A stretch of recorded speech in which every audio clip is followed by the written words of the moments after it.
네, 안녕하십니까. 개혁책방입니다. 오늘은 웨스트민스터 소요리 문답 39문답부터 44문답에 있는 내용을 가지고 찾아뵙게 되었습니다. 자, 1문답부터 38문답까지가 이제 끝났습니다. 지난 시간까지 해서 끝났죠. 이게 이제 웨스트민스터 소요리 문답의 전반부에 대한 내용인데 그 내용은 이렇습니다. 하나님에 대하여 믿어야 할 것이 무엇이냐? 더 정확히는 하나님의 존재와 하나님께서 하신 일이 무엇인가에 대한 내용을 우리에게 알려주고 있습니다.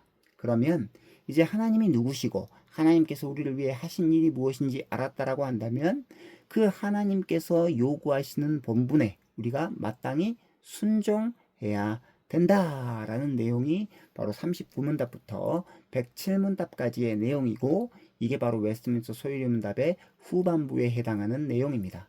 자, 39문답부터 107문답, 하나님께서 사람에게 요구하시는 본분은 무엇이냐라는 그 내용 가운데서도 가장 중심이 되는 내용이 뭐냐? 바로 십계명입니다.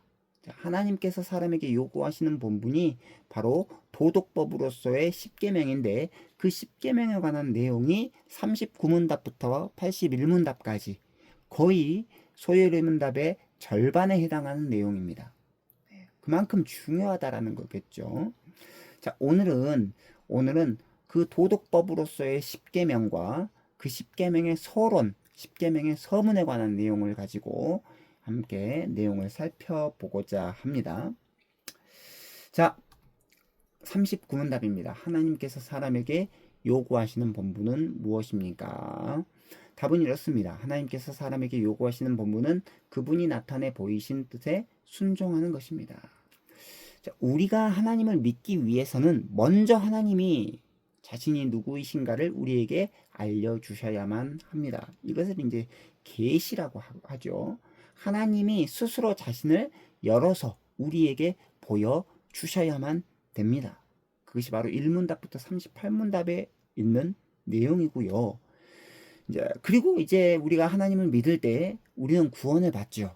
그런데 그 구원조차도 하나님께서 우리에게 주시는 선물이다. 그래서 구원은 전적으로 하나님의 주권적인 사역이다 라는 것을 기억할 필요가 있습니다. 그런데 구원받은 이후에 이제 하나님께서 우리에게 나타내 보여주신 뜻에 우리는 마땅히 순종하며 살아가야 합니다. 그것이 우리의 본분이죠. 그래서 그 본분에 관한 내용, 그 내용이 바로 39문답부터 107문답에 나온 내용입니다. 40문답입니다. 사람이 마땅히 순종할 규칙으로 하나님께서 처음 나타내 보이신 것은 무엇입니까? 답은 이렇죠. 사람이 마땅히 순종할 규칙으로 나타내 보이신 것은 도덕의 법칙입니다.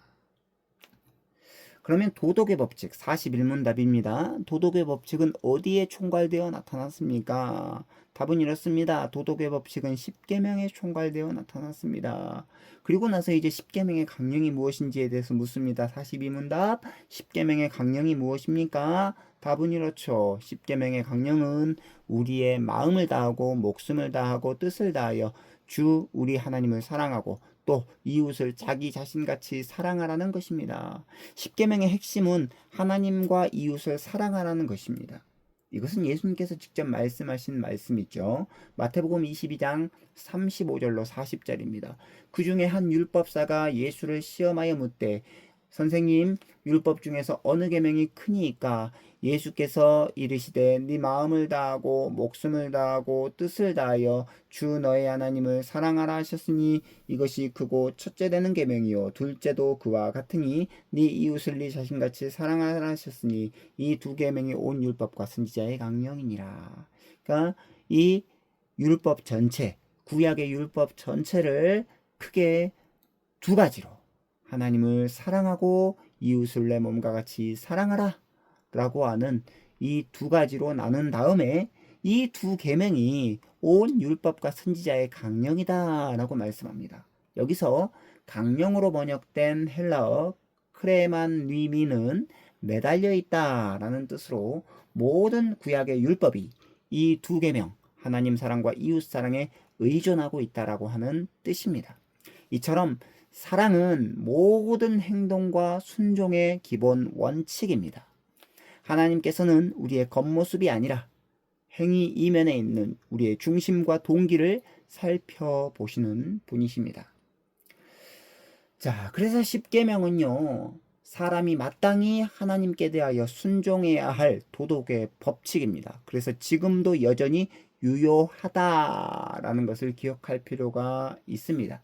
십계명은 하나님께서 친히 우리에게 주신 법으로서 이스라엘 백성들에게도 마찬가지로 순종해야 될 율법 전체를 요약해 놓은 도덕의 법칙인데, 오늘날도 마찬가지로 연구히 우리에게 주신 도덕의 법칙이다 라는 것이죠.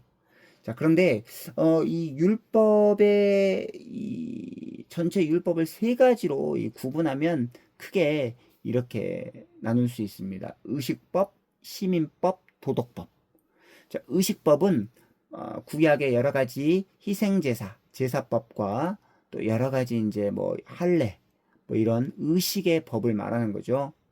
그런데 이 제사법과 여러 가지 의식법이 나타내는 실체가 있습니다. 바로 그분이 누구시냐? 예수 그리스도라는 것이죠. 희생제사와 여러 가지 의식이 보여주고 있는 실체가 바로 예수 그리스도이시기 때문에 예수 그리스도께서 오신 이후로부터는 이 희생제사와 여러 가지 의식이 폐지되었다라는 것입니다. 그래서 의식법은 폐지되었다 라는 것을 기억할 필요가 있고요. 시민법도 마찬가지입니다. 이스라엘 백성을 이방 백성과 구분하기 위해 주신 이 이스라엘의 사회법도 바로 오늘날 구속력이 없다라는 것입니다. 그런데요, 도덕법으로서의 십계명은 이야기가 다릅니다. 하나님께서 주신 순종의 규칙으로서 신자나 불신자 모두에게 구속력이 연구하게 있다라는 것을 기억할 필요가 있습니다. 십계명을 지켜야 그러면 구원을 받는가? 라고 생각할 수 있지만 절대로 그렇지 않습니다. 하나님께서는 애굽의 노예로 살던 이스라엘 백성들을 출애굽시킨 이후에 십계명을 주셨습니다. 그러니까 십계명을 지켜서 그들을 출애굽시킨 게 아니고요. 출애굽을 시킨 이후에 구원을 주신 이후에 그들에게 십계명을 주셨다라는 것이죠. 이것은 십계명의 서문, 머릿말에서도 잘 나타나 있습니다. 출애굽기 20장 1절로 2절 말씀 이렇게 되어 있습니다. 하나님이 이 모든 말씀으로 말씀하여 이르시되 나는 너를 애굽 땅 종되었던 집에서 인도하여 낸 내 하나님 여호와니라. 하나님께서 이스라엘 백성이 노예의 신분으로 있을 때에 구원해 주셨던 것처럼 오늘날 신자를 영적인 속박, 즉 죄로부터 구원해 주셨기 때문에 구원받은 우리들은 마땅히 하나님의 모든 도덕의 법칙을 지켜야 될 의무가 있다라는 것입니다. 자, 이게 바로 이제 소요리문답 43문답부터 44문답의 내용인데, 요게 이제 대요리문답, 웨스트민스터 대요리문답 101문답에서도 잘 나타나 있습니다. 자, 웨스트민스터 대요리문답 101문답으로 함께 살펴보도록 하겠습니다. 십계명의 머릿말은 무엇입니까? 십계명의 머릿말은 이 말씀에 포함되어 있으니 나는 너를 애굽 땅 종되었던 집에서 인도하여 낸 너의 하나님 여호와니라 하신 것입니다.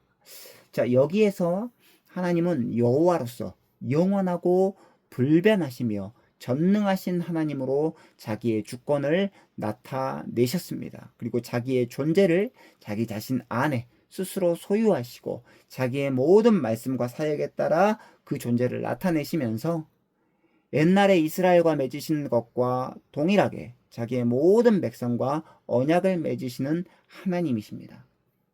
이스라엘을 애굽의 종된 멍에에서 인도해 내신 것과 같이 이제 우리를 영적인 속박, 그 죄로부터 구원해 주셨습니다. 그러므로 이 하나님만을 우리의 하나님으로 삼고 그의 모든 계명을 마땅히 우리는 지켜야 된다라는 것이죠. 자, 그러면 이제 율법의 기능을 살펴보고 이제 오늘 내용을 마무리하고자 합니다. 십계명은요, 율법의 세 가지 기능을 모두 다 가지고 있는데 그 율법의 세 가지 기능은 이렇습니다. 첫 번째, 죄를 억제하는 기능. 두 번째, 죄를 깨닫게 하는 기능. 세 번째, 삶의 표준과 법칙으로서의 기능입니다. 자, 그러면 하나씩 살펴보도록 하겠습니다. 십계명은요, 죄를 억제합니다. 십계명이 있기 때문에 일반은혜 측면에서 불신자와 세상을 위한 각종 법들이 생겨났습니다. 그러니까 국가가 국민에게 일주일 중에 쉬는 법을 만들고 살인, 간음, 도둑질, 그리고 명예훼손을 하는 것, 이런 것들을 금하는 법을 만들어서 범죄한 자로 하여금 처벌하는 이유는 뭐냐? 이러한 법과 처벌을 통해서 세상에 범람하는 죄를 억제하도록 하기 위함입니다. 그러니까 이 십계명은 죄를 억제하는 기능을 가지고 있다라는 것이고요. 두 번째, 이 십계명은 죄와 비참함을 깨닫게 합니다. 십계명이 있기 때문에 내가 죄인이라는 것을 깨닫습니다. 그리고 그것으로 인하여서 죄인의 구주이신 예수 그리스도를 바라볼 수 있게 합니다. 사실 사람은요, 율법과 십계명이 없어도 죄를 짓죠. 왜? 아담의 범죄 이후로 모든 사람은 죄인이 되었기 때문에 십계명이 없어도 죄를 짓습니다. 그러나 율법이 없으면, 이 계명이 없으면 죄를 죄로 여기지 않기 때문에 우리는 이 십계명을 통해서 우리의 죄와 비참함을 깨닫게 됩니다. 로마서 5장 13절 말씀입니다. 죄가 율법 있기 전에도 세상에 있었으나 율법이 없었을 때에는 죄를 죄로 여기지 아니하였느니라. 그러니까 율법이 있기 전에도 죄는 분명히 있었지만 율법을 통해서 우리가 죄와 비참함, 이게 죄이구나 라는 것을 깨닫게 된다라는 거죠. 자, 그리고 이제 율법의 세 번째 기능입니다. 바로 삶의 표준과 법칙을 우리에게 제시한다라는 것이죠. 우리는 이 십계명을 통해서 바로 우리의 삶의 표준과 법칙이 어떠한 것인지를 우리가 깨달을 수 있습니다. 그래서 오늘의 말씀 요약 하나씩 살펴보도록 하겠습니다. 39문답은 구원받은 성도는 구체적으로 하나님의 뜻을 따라서 살아야 합니다 라는 내용이고, 40문답은 그렇다고 한다면 구체적으로 드러난 하나님의 뜻은 도덕법이라고 할 수 있습니다. 그리고 41문답, 그 도덕법은 십계명에 잘 나타나 있습니다. 42문답, 십계명의 핵심은 두 가지, 하나님 사랑과 이웃 사랑입니다. 43문답, 하나님은 우리가 자발적으로 십계명에 순종하기를 원하십니다. 44문답입니다. 44문답은 십계명의 머릿말에 관한 것인데, 십계명의 머릿말은 십계명을 주신 분과 받은 사람, 그리고 십계명을 받은 시기와 십계명에 순종해야 하는 이유를 우리에게 가르쳐 줍니다. 자, 오늘은 여기까지 우리가 살펴보았고요. 이제 다음 시간부터 정확하게 이제 십계명의 1계명부터 우리가 살펴보고자 합니다. 자, 웨스트민스터 소요리 문답 이어지는 십계명에 관한 내용을 기대해 주시고, 좋아요와 구독은 저에게 큰 힘이 됩니다. 감사합니다. 안녕히 계십시오.